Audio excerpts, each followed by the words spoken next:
আহলে হাদিসের অনুসরণ করে যারা নামাজ রোজা ইত্যাদি ঈমান আকীদা যেভাবে পোষণ করছে ওটা সবটাই ঠিক আছে। আরো বলবো, আশেপাশে বিভিন্ন মুসলিম গ্রুপ দেখেন, আপনারাও একমত হবেন যে আহলে হাদিস আর সালাফিরা কোরআন সুন্নাহর সবচেয়ে কাছাকাছি। এটা আমি স্বীকার করবো। আর আহলে হাদিস ভাইরা ওনাদের সবচেয়ে ভালো দিক হচ্ছে যাচাই বাছাই করে বলেন, পড়েন, কথা বলেন। আমি অবশ্যই আহলে হাদিস। আমাদের আব্দুল্লাহ সিদ্দিকী রাহিমাহুল্লাহ বলতেন, আহলে হাদিস থেকে আহলে রামায়ণ নাকি? এখন তার সাথে পা মিলাতে গেলে কোন আহলে হাদিস? আরে ভাই, আমরা সবাই আহলে হাদিস, সব ইমাম আহলে হাদিস। একজন ইমাম হাদিসের বাইরে ছিলেন না, ঠিক কিনা? আপনি কেন আলাদা হতে চান? নিজেকে কেন আলাদা করবেন আপনি? যে আহলে হাদিসের দ্বারা কোনো সুনির্দিষ্ট মাযহাব নেই, অর্থাৎ কোন মাযহাবকে অনুসরণ করেন।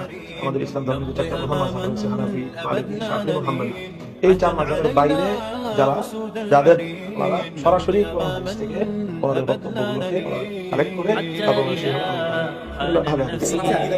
সেই আকীদা, যে আকীদা সালাফে সালেহিন লালন করতেন, ধারণ করতেন, সাহাবায়ে কেরাম, তাবিঈন, তাবিঈনরা যে আকীদা বিশ্বাস ধারণ করতেন, সেটা হলো কি সালাফি আকীদা। যে আকীদা কোরআন এবং সুন্নাহর উপর নির্ভরশীল, যে আকীদায় কোনো নিজস্ব যুক্তি বা কোনো দর্শন দিয়ে যে আকীদা প্রমাণিত নয়, যে আকীদা কোরআন সুন্নাহ দ্বারা সরাসরি প্রমাণিত। আহলে হাদিস যারা যেটাকে বলে সাহাবাইরা আর আহলে সুন্নাহ ওয়াল জামাআর অংশ। আহলে হাদিস এক জায়গায় সফল, এদের শ্রোতারা এদের মাহফিলে যায় হাদিস কোরআন শুনতে, এদিক দ্বারা সফল যাই কোক, কিন্তু এরা বাইরে যাবে না, সফল। আমরা এই জায়গায় ব্যর্থ।